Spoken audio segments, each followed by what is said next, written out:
to be able to step up how to provide care and support for survivors, right? So these are the things that we're talking about on these 16 days of activism, right?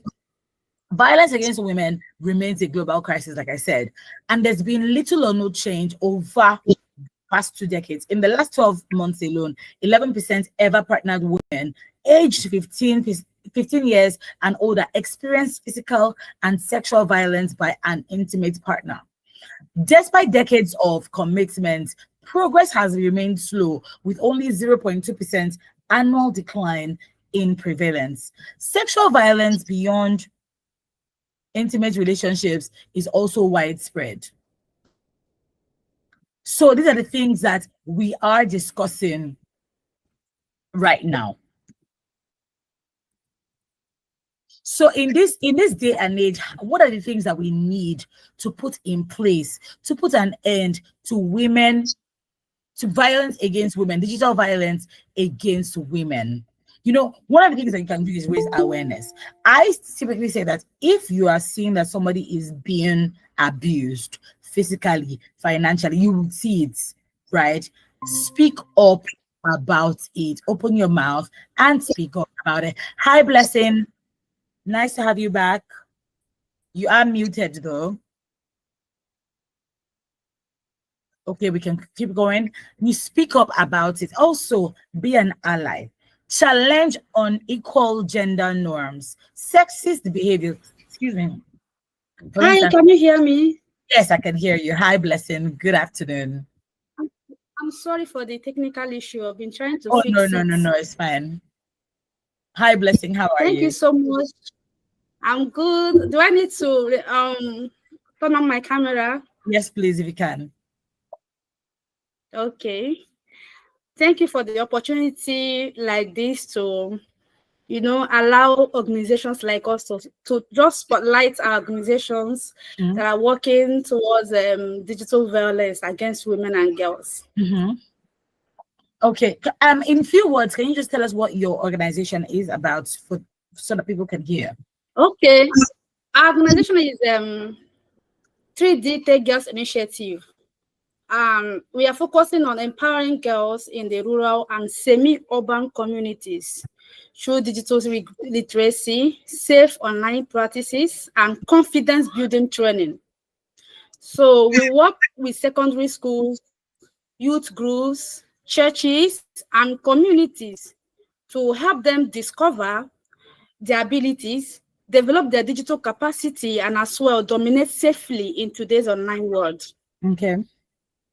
All right. Awesome. Yeah. So in your own words, as an organization working to protect women and girls online, what specific programs or interventions do you actually provide to support survivors of digital violence? Okay.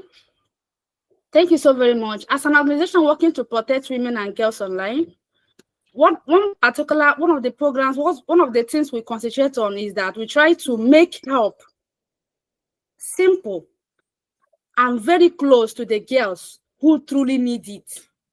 And most of these girls we work with, they don't even know what they are facing actually has a name. They don't even know that there is something called cyberbullying, there is something called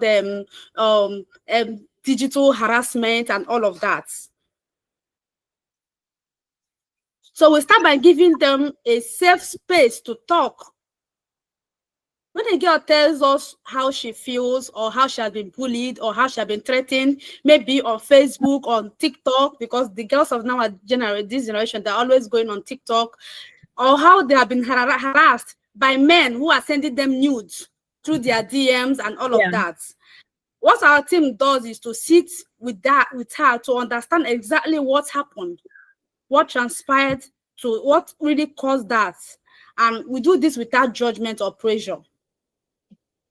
All right. Thank you. I really, really love that you say that you provide that for girls, because, you know, like you rightly said, a lot of people are on TikTok, and most times we don't even know that there's a certain way to behave online. Or when you see things like this, how do you How do you avoid it? Who do you report to? Is there legal help? How do you protect yourself? Most times, and like you already said, we don't know that there's a name. People never knew that there's a name for this. That cyberbullying is actually violence against women. Harassment Yes. online is violence against women. You just think, oh, it's one of those things, oh, it's trolls. Because we've normalized this thing, you now think it is the norm, but it is not. Now, what do you think about these platforms that we have mentioned? How do you think what measures do you think they need to put in place, these social media platforms, to be able to ensure that women and girls are being protected online? Oh, thank you so very much for that question.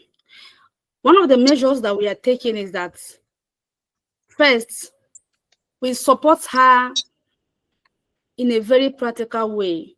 Like, we teach her what to do immediately when they have this kind of challenge, like how to block someone who is harassing them or bullying them, and then as well save the evidence in case if you want to report them. Because if you want to report someone on Facebook would like to know what the person actually did for you to report the person. So you have to be able to say, yeah, this is what the person actually did, and then yeah, this is what happened. Then blocking the person is one of the safer way to just curb all of this, because the person will not have access to you anymore, and then you avoid further contact.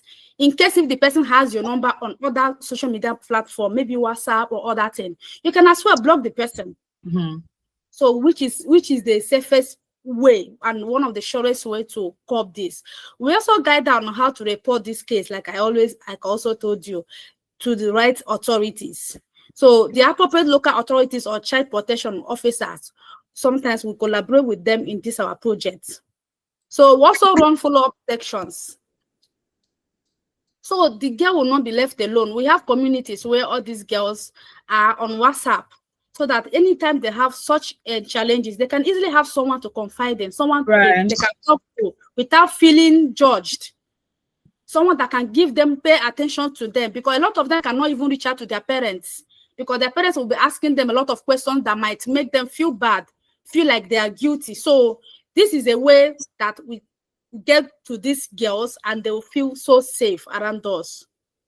I really love what you said about without being judged, because if there's anything that women feel, whether you've been sexually harassed online or offline, is that judgment. You hear questions like, what were you wearing? Or why did you go to his house at that time of the night? Or if it's online, why were you even texting at that time of the night? Couldn't you have been doing stuff? And we fail to realize that all of us were all human beings. Everybody, right? All human beings, and nobody is incapable of, nobody is exempt from making mistakes.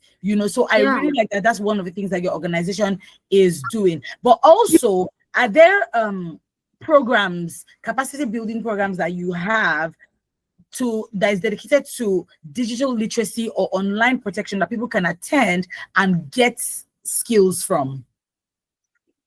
Yeah, like my brand is actually the best digital consult.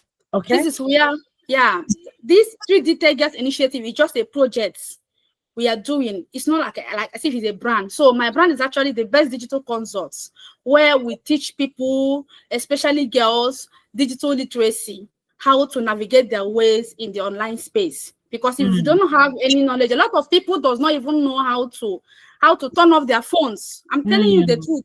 People doesn't know how to turn off their phones. And they only use their phone on the thing and turns off by itself. So people need this digital awareness. If they don't know how to navigate through this online space, they will not be able to know how to do what we are asking them to do. They need to start from the basics. So that is what our brand is all about. We teach people digital literacy, and then we help them understand how to navigate through all these online platforms. Okay, thank you very much. From your perspective, how can stakeholders, government, tech companies, communities, civil society, everybody, how can we all work together more effectively to prevent digital violence? One way I feel stakeholders and the organization can work together to protect this digital violence is just this way everyone needs to take responsibility. Like governments must create easier reporting system. Tech companies also must respond faster to complaints when people make complaints like this. Communities also must stop blaming the victims, because one of the problems that people face, one of the challenges people face, like for example, myself, while I was growing, I faced a lot of harassment from men of God, right? But I fear, how will I tell my mother this? She will not believe me. These are people that people respect a lot. These are kind of, high level men of God that people trust so much. Imagine a girl of 15 years coming to say that this man of God is trying to touch my breast. Right? So imagine a girl telling her mother that this man of God is requesting for my nude picture. They will not believe you. Yeah. They will not believe you, because they say, well, how would this man, they have seen, after seeing other beautiful ladies, is it now you? So everybody need to step up and understand that these things are real.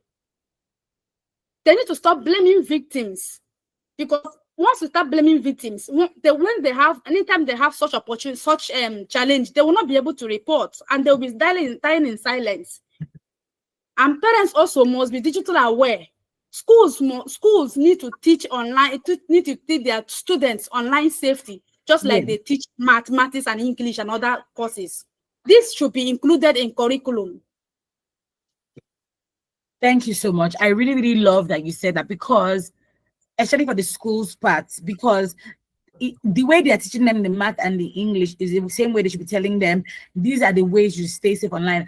I have 2 kids, and every now and again she'll say, oh, she wants to play one game or the other, but then my ears are open, to what she's playing or what she's watching on TV, because I can't say, oh, because she is 7, it means that these things can't come. If I hear anything that I'm not comfortable with, my ear is like, Sometimes I don't even pay attention. Sometimes it's online that I see that, oh, there's a particular game they said is dangerous for kids to be playing. And then maybe she just randomly tells me, oh, mommy, this is the game I'm playing. I'm like, wait, it not be this game where they tell me, say, they're dangerous. You will see me saying, please, you can't play that game. Sometimes I let that, because I'm watching with one eye sometimes. So I like that you said that these things are the things that should be taught in schools. When you are online, if you see a message from somebody asking questions, and I think that this boils down to whether or not we are teaching sex education in schools. Because if you don't teach your children about sex in the house or in school, somebody will teach them. Yeah. That's the thing. Okay, so we know that, I mean, you had given an example of a young girl who said, there's a pastor who wants to touch me. So most times, I'm even proud of that young girl who told you, who came to your organization and said, but most times digital violence goes unreported. The same way sexual violence goes unreported, whether offline or online, violence is violence. It goes unreported because there's a matter of who will believe me. And then if it even happens, there's that shame. Yeah, and there's that fear. How do we tackle societal and cultural stigmas that prevent survivors, that prevent victims from seeking help when this abuse occurs online? You said, how do we tackle what? How do we tackle societal and cultural stigmas that prevent